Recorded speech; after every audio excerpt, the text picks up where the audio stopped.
மத்திய பட்ஜெட் நாளை தாக்கல் செய்யப்படவுள்ள நிலையில் தொழில் வளர்ச்சிக்கு உதவும் வகையில் புதிய அறிவிப்புகளை மத்திய அரசு வெளியிட வேண்டும் என சிறு குறு தொழில்துறையினரின் எதிர்பார்க்கின்றனர்.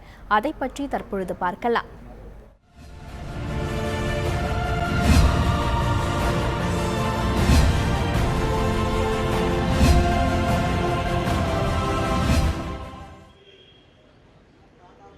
ரயில்வே பட்ஜெட் ஏமாற்றம் அளித்துள்ள நிலையில் மத்திய பட்ஜெட்டில் தங்களின் நீண்டகால கோரிக்கைகள் நிறைவேற்றப்படும் என நம்புவதாக கோவையில் உள்ள சிறு குறு தொழில்துறையினர் தெரிவித்துள்ளனர்.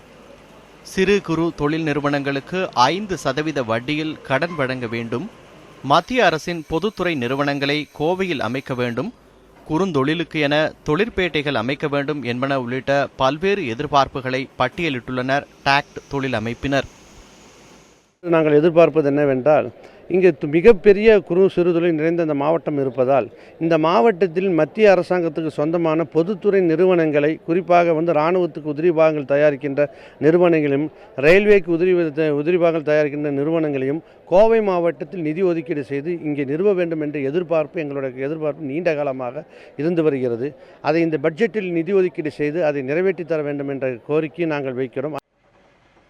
தமிழகத்தில் பம்ப் செட் உற்பத்தியில் முதலிடம் வகிக்கும் கோவையில் அதிக அளவிலான வரியால் இத்தொழில் நெருக்கடியை சந்தித்து வருவதாக பம்ப் செட் உற்பத்தியாளர்கள் கவலை தெரிவித்துள்ளனர். மத்திய பட்ஜெட்டில் பம்ப் செட்டுகள் மீதான கலால் வரி நீக்கம், மூலப்பொருட்களின் இறக்குமதி வரி குறைப்பு போன்றவற்றை எதிர்பார்ப்பதாகவும் அவர்கள் கூறியுள்ளனர். மோட்டார் பம்ப் செட்டுக்கு 12%, அதே போல பார்த்தீங்கன்னா பம்ப் செட்டுக்கு 6%, அது இல்லாமல் தமிழ்நாடு வாட் வரி 5%. இப்படி ஒரு பம்ப் செட்டுக்கு 10,000 ரூபா, பம்ப் செட்டுக்கு 12,000 ரூபா, பம்ப் செட்டு 10,000 12,000 ரூபா, பம்ப் செட்டுக்கு 1,200 ரூபா 1,500 ரூபா வரியே கட்ட வேண்டிய நிலைமை இன்றைக்கி இருக்குது. இந்த வரிகளை குறைச்சா மோட்டார் பம்ப் செட்டு விலை இன்னும் குறைவாக.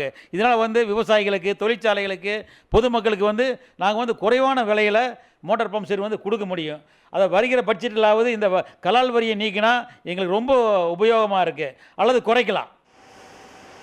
நாட்டில் $45 பில்லியன் இருக்கும் ஒட்டுமொத்த ஜவுளி ஏற்றுமதியை 2025ஆம் ஆண்டில் $300 பில்லியன் உயர்த்த மத்திய அரசு திட்டமிட்டுள்ள நிலையில் அதற்கேற்ப பட்ஜெட்டில் கூடுதல் அறிவிப்புகள் வெளியிடப்படும் என ஜவுளி தொழில்துறையினர் நம்பிக்கை தெரிவித்துள்ளனர். செயற்கை பஞ்சின் வரியை குறைக்க வேண்டும், ஜவுளி ஏற்றுமதி கேந்திரமாக திகழும் கரூர், திருப்பூர், கோவை போன்ற நகரங்களின் அடிப்படை கட்டமைப்பு வசதியை மேம்படுத்த வேண்டும், ஜவுளி ஏற்றுமதியை விரிவுபடுத்த வேண்டும் என்பன உள்ளிட்ட கோரிக்கைகளை வலியுறுத்துகின்றனர் ஜவுளித்துறையினர். 2-3 ஆண்டுகளாக ITF அமைப்பு மற்றும் பல அமைப்புகளும் தொழில்துறையை சார்ந்தவர்கள், ஜவுளித்துறையை சார்ந்தவர்கள் தொடர்ச்சியாக வலியுறுத்தி வரும் ஒரு விஷயம் செயற்கை பஞ்சிற்கான வரி விகிதத்தை குறைப்பது. உலக அளவில் ஃபேஷன் என்று சொல்லக்கூடிய நாங்கள் இருக்கும் இந்த துறையில் பருத்தியும் செயற்கை பஞ்சும் கலந்த ஆடைகளைத்தான் உலகளவில் அனைவரும் விரும்புகிறார்கள். செயற்கை பஞ்சின் விலை மற்ற டெக்ஸ்டைல் உற்பத்தி செய்யும் நாடுகளை கம்பேர் செய்யும் பொழுது 25-30% இங்கே அதிகமாக உள்ளது. அதனால் இந்த பருத்தியும் செயற்கை பஞ்சும் கலந்த ஆடைகளுடைய சந்தையை நம்மினால் பிடிக்க முடியாமல் உள்ளது இந்தியாவால். ஜவுளித்துறைக்கு வழங்கப்படுவதைப் போல இன்ஜினியரிங் துறைக்கு இண்டஸ்ட்ரியல் அப்கிரடேஷன் ஃபண்ட் வழங்க வேண்டும் என இந்திய தொழில் வர்த்தக சபையின் கோவை மாவட்ட தலைவர் நந்தகுமார் வேண்டுகோள் விடுத்துள்ளார். கோவையில் உற்பத்தி மையத்தை அமைப்பது உள்ளிட்ட எதிர்பார்ப்புகளையும் அவர்கள் முன்வைத்துள்ளனர். இந்த தொழில்துறைக்கு சில தேவைகளை பூர்த்தி செய்ய வேண்டும் என எதிர்பார்க்கிறோம். குறிப்பாக தனிநபர் இன்கம் டேக்ஸ் லிமிட்டை உயர்த்த வேணும்னு கேட்டிருக்கோம். அதே மாதிரி income tax rate of income tax குறைக்கணும்னு ரொம்ப நாளாக கேட்டிருக்கிறோம். ஏன்னா ரேஷனலைஸ் பண்ணிட்டு வரான்ட்டு இருக்காங்க, அது மாதிரி அதில் கொஞ்சம் குறைக்கணும்னு கேட்டிருக்கிறோம். இந்த இன்ஜினியரிங் தொழிலுக்கு டெக்னாலஜி அப்கிரேடேஷன் ஃபண்ட் டெக்ஸ்டைல் இண்டஸ்ட்ரிக்கு மட்டும் இருக்குது. அந்த மாதிரி ஒரு ஃபண்டை இன்ஜினியரிங் இண்டஸ்ட்ரிக்கு வேணும்னு நம்ம ரொம்ப நாளாக கேட்டிருக்கிறோம். கண்டிப்பாக இந்த பட்ஜெட்டில் அதில் அறிவிப்பு வரும்னு எதிர்பார்க்குறோம். தங்களது எதிர்பார்ப்புகள் பூர்த்தி செய்யப்படும் வகையில் மத்திய பட்ஜெட்டில் அறிவிப்புகள் இடம்பெறும் என்ற நம்பிக்கையுடன் காத்திருக்கின்றனர் சிறு மற்றும் குறு தொழில் நிறுவன உரிமையாளர்கள்.